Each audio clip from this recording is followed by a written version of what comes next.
So the mom was a housekeeper, single mom, who like saved pennies, literally in a big jar. So every 6 months they could go to movies. They would take the kids, and they would only have enough for the kids, not even for the mom. So the mom would stay outside, the kids would get. Yeah. So they would go through, you know, all the stuff they had to go through to buy this ticket. So the mom would turn around to give each one of the girls and say, okay, this is your ticket. Remember how hard we have worked for this, you know what I mean? That. And hand it to them, right?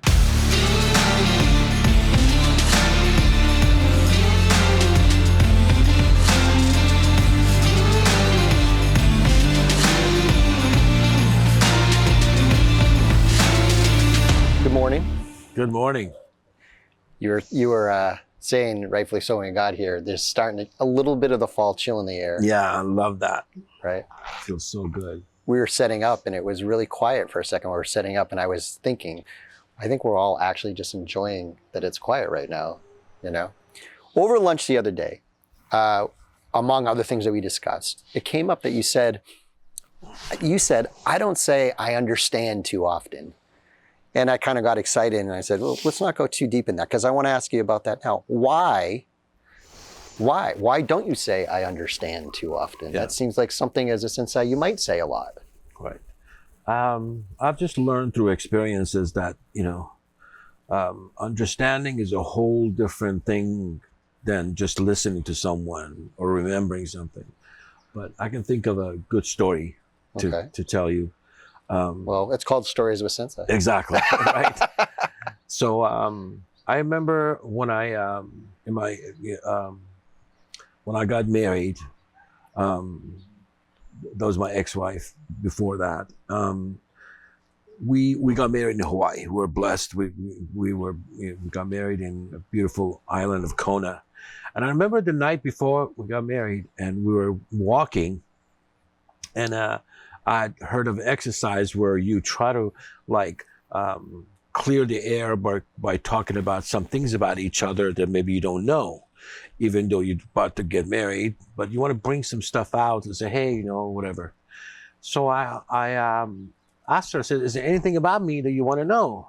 And she thought about it. There was a few little things that we talked about. It was very fine. Then she asked me, she goes, is there anything you want to ask about me? And I said, well, I can think of a couple, but one for sure I got to ask you. And she goes, of course, ask. So here's how it goes. So every time we went to movies, she insisted on holding her ticket. Like if I went inside, if I got 2 tickets, came out, I had the tickets in my hand, and we would go on. But she would say, "Can I hold my ticket?" And I'd be like, "Sure, you can hold both of them." And she'll be like, "No, not both of them. I just want to hold my own." And I'm so, okay. So, you know, it's one of those things that have just bugged me. Like, tell me the reason why. What's the difference? If I hold him, you hold him, we walk in him together. I just give the guy, you know. But she wanted to give the ticket to herself. Right. And this had happened a few times, you know. And it always, I don't want to say it bugged me, but it was one of those things that was just like, why? I just don't get it, you know. So I asked her, so can you explain it to me? So she stopped for a second and she goes, okay, I will tell you. So I guess she grew up in a very poor family. There's 3 girls. And so the mom was a housekeeper, single mom, who like saved pennies, literally in a big jar. So every 6 months they could go to movies. They would take the kids, and they would only have enough for the kids, not even for the mom. So the mom would stay outside, the kids would get. Yeah. So they would go through, you know, all the stuff they had to go through to buy this ticket. So the mom would turn around to give each one of the girls and say, okay, this is your ticket. Remember how hard we have worked for this, you know what I mean? That. And hand it to them, right? And after that, you know, I was thinking, oh my God, like, why didn't I know that? But more importantly, why didn't I take the time to really understand why some ritual, some things that we do, and it might be stupid to other people, you know, but that's where the word understand comes from. So guess what? That never got on my nerves again. You're right. You know what I mean? As a matter of fact, as soon as we went to movies, I would offer her a ticket. Amazing. You know what I mean? I would make an experience out of it. And I'll never forget that, because I'm sure there's a lot of stuff that comes up with relationships, or there's something that bugs the shit out of you from the other person, but we don't come out and ask. Right. But if we take the time to understand, like, why are we doing this? And it's sometimes it's just rituals that people love to keep. Right. And so I think it's the depth of people, right? We know these things, but we don't know the background of everyone. There's a reason why all these things happen. Right. So that's why I try not to use the word "I understand." Somebody says, "Oh, my kid's going through this, my wife, whatever." I go, God, I want to say I understand, but I don't understand. I don't know what it's like, Right. especially being coming from another nation and nationality and culture. There's a lot of stuff you just don't, I just don't understand, Right. and I don't have to. But if I take the time to go through it, Right. Oh, okay, that's the reason why. So that's why I try not to use the word "I understand" that often. What was her reaction after she told that story? And then you said, oh, was there a sense of understanding between the two of you? I think there was a sense of, first of all, there was a silence, because I just felt stupid for allowing this thing to get to me for so long. And for her, it was more of a release. Like, now you know what I mean? And I just made me think about, God, what are all the other stuff that sometimes I don't think about, or I get mad at someone, because I don't understand their point of reference. I clearly remember my son was little, and at the studio one time, and I kept saying, "Go stand in a corner." I don't know how old he was, 2 or 3, maybe small, and I just I got so angry at him, and I kept saying, "Go stand in a corner," because I don't know what we were doing, or And he wouldn't. He was confused, So I walked up to him and I grabbed his arm and I said, "I asked you to go to the corner." And he turned around to me and said, "Dad, where's the corner?" Oh. Like, he had no idea, right? And I just felt so stupid. Right. Right? In my head, going, "Oh my God!" Why am I assuming somebody would know what I mean?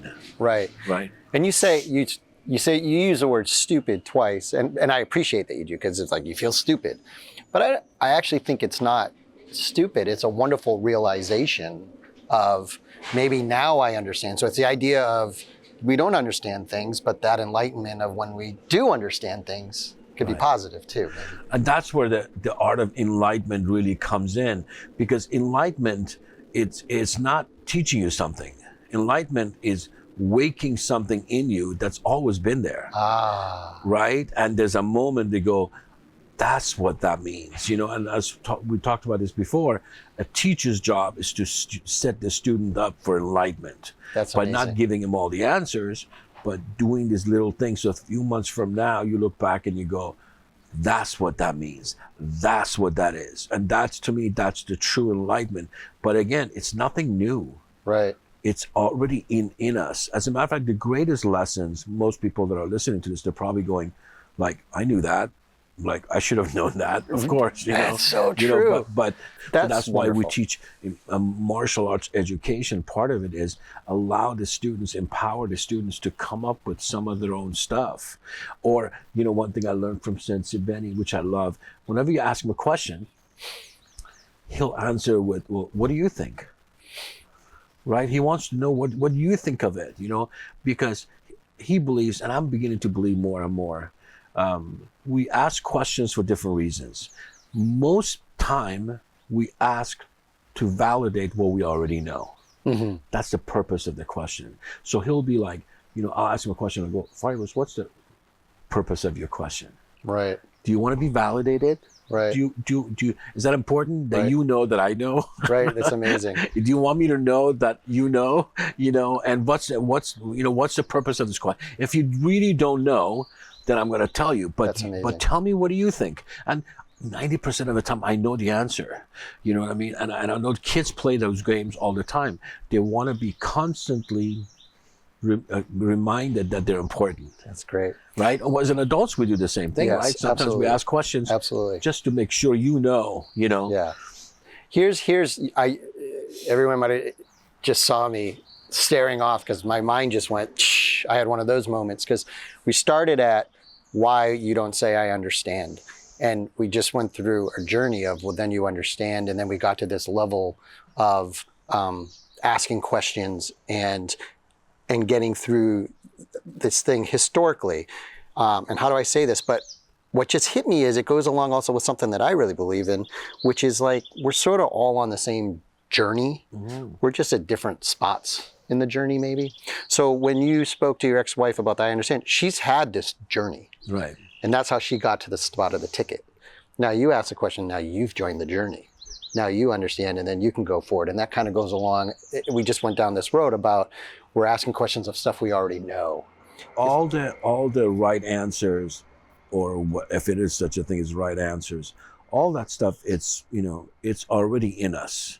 Like we talked about Zen before.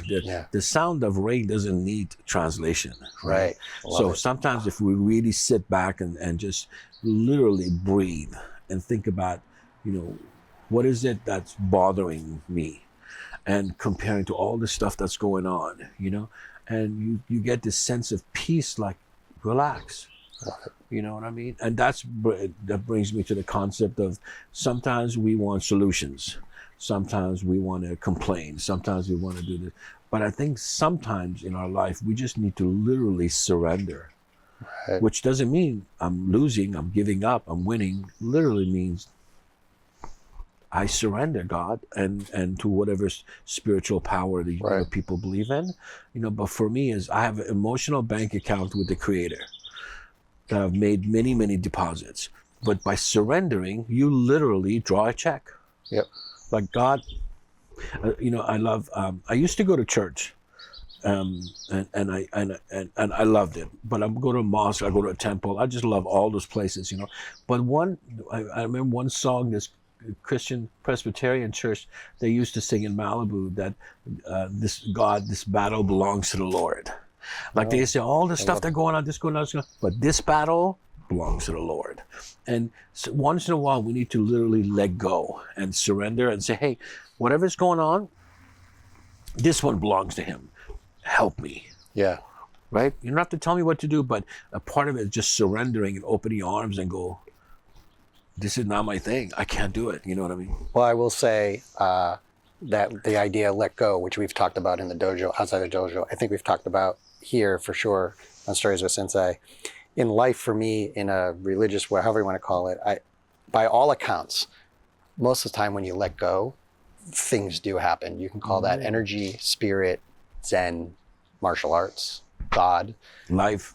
Yep. But you let go, and usually once you open, it does come in for what it's worth. So. Right.